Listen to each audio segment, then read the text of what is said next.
Alright.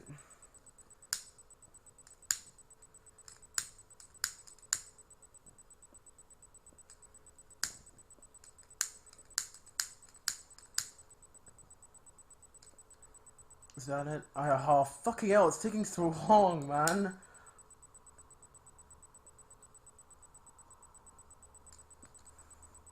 Right, that took forever. Honest to fuck. Right, so, about Emma Quigley once more. We met around October 2010 over Steve's harassment of me, and then she started on her sob story, her little matriarchal sob story about how unfortunate it was that she was sexually solicited almost by Chima through cybernetic means.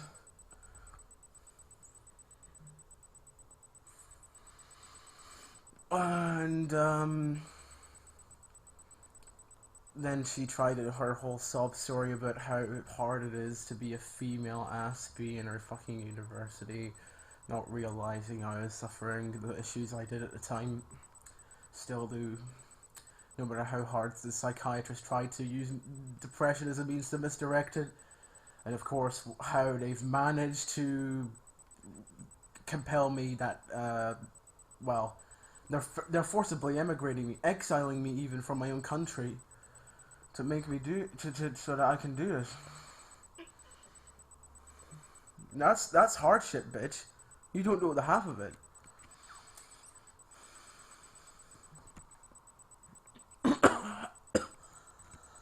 Sorry. I'm trying to make smoke more visible. It's not gonna do it today. No, I think I might do this elsewhere later, but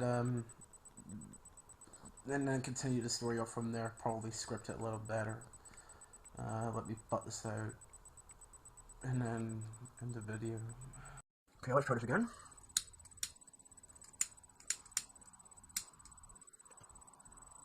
I hope that's all on fire.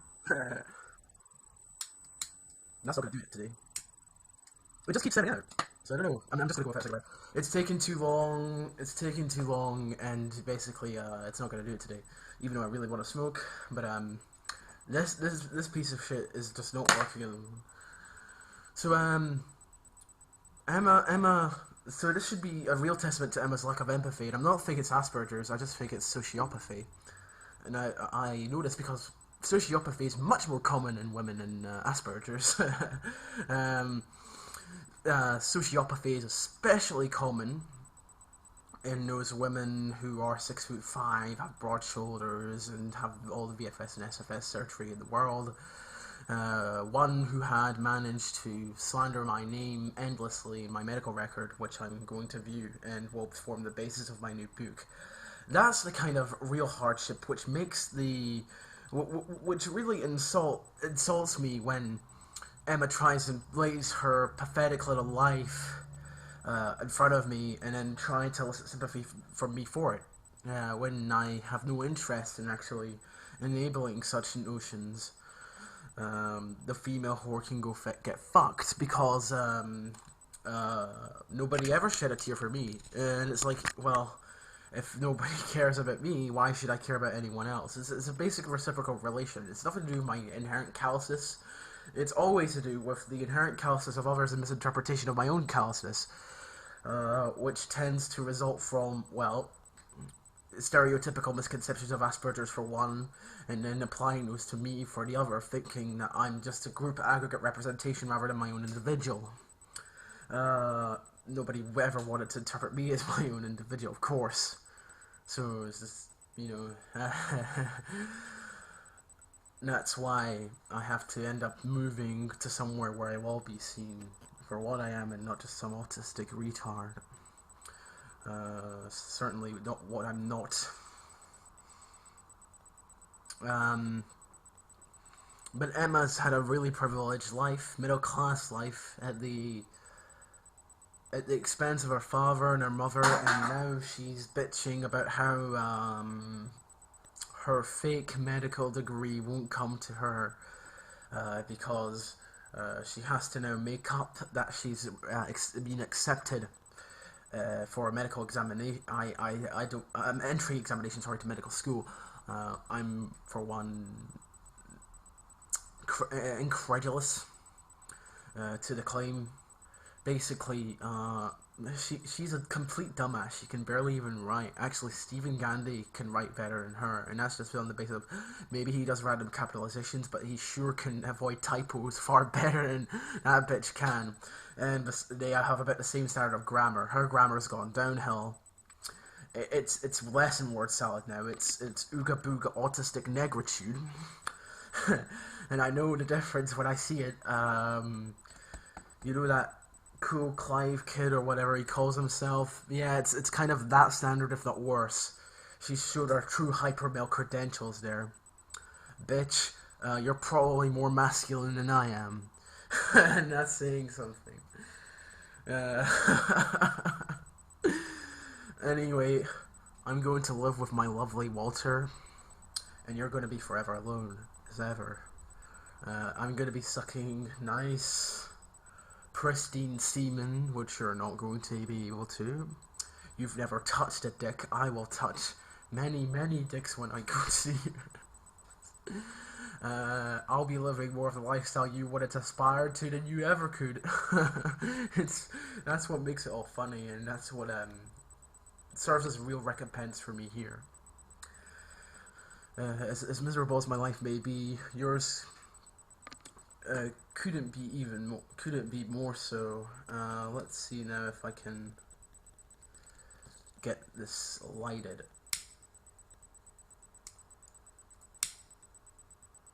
Right, that worked.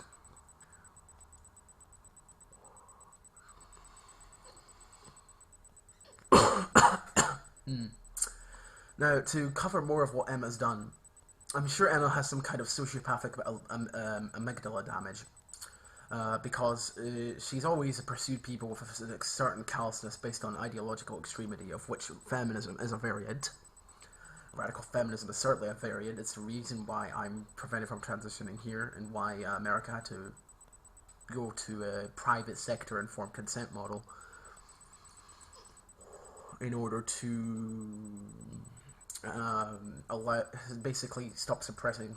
The natural degree of transgender ratio is nothing like 1 in 4,500. It's closer to 1 in 266, as America's model has shown. That 0.25% of the population. Nah, not quite. It's 0.375%, roughly about. And that's just an estimation.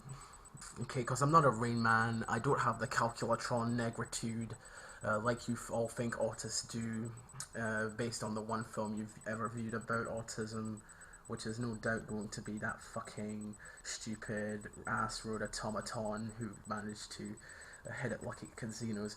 It's not a realistic interpretation anyway, because that was actually based off somebody who had a completely different condition. Somebody who didn't even have autism had served as the basis for inspiring that film. Oh shit, I've just blown ash everywhere. Oh dear. And I'm gonna have to clean that later, although I never really clean this flat. Where am I going with this? Yeah, Emma's more of a Rain Man than I am. Rain woman, Rain. People have called me Rain Tran before. But this is the kind of mythology that Emma wants to exude through her parody of the autistic condition, and it annoys me. So she's exhibited her callousness there by throwing the entire autistic community under a bus just to portray her little shtick. And that's all it is, a shtick. All autistic women are playing a shtick because they're just as sociopathic, manipulative, and guileful as their neurotypical counterparts, generally speaking. That's why I want nothing to do with them. Okay, to all respect to women, I think we should go our own ways, because you've just done nothing but destroy men, destroy trannies, destroy everyone you want to lay your hands on. Especially the trannies, actually, who think they've ascended now, so they try and stereotypify the full-blown sociopathic callousness of women, as I'd experienced at that ward at the hands of one of you, your ilk. He was really tall, 6'5", had all sorts of surgery. You could tell a mile away. Nobody that tall is ever a woman. It's highly unusual. And that's why you shouldn't immediately dismiss the idea that when you're looking at a tall woman, you're actually looking at a transsexual, because it's just statistically unlikely, really, no matter how much surgery they've had. And I don't care if it's any of their business, because they tried to interfere into my business, so now it's become my business. Dr. Mars' colleague, if you're watching, I don't even remember her name. I would need to look in my medical records, which is the main crux here, so that I can write this book, which I really need to do. And with any hope, I should be able to expose this conspiracy. It'll be very successful, I feel. Maybe not commercially, but certainly on a wider scale of ideological dissemination, which should start the chain reaction to destroying the NHS, which is much needed given its corruption over recent years. That's all I wanted to say. I guess I'll see you later.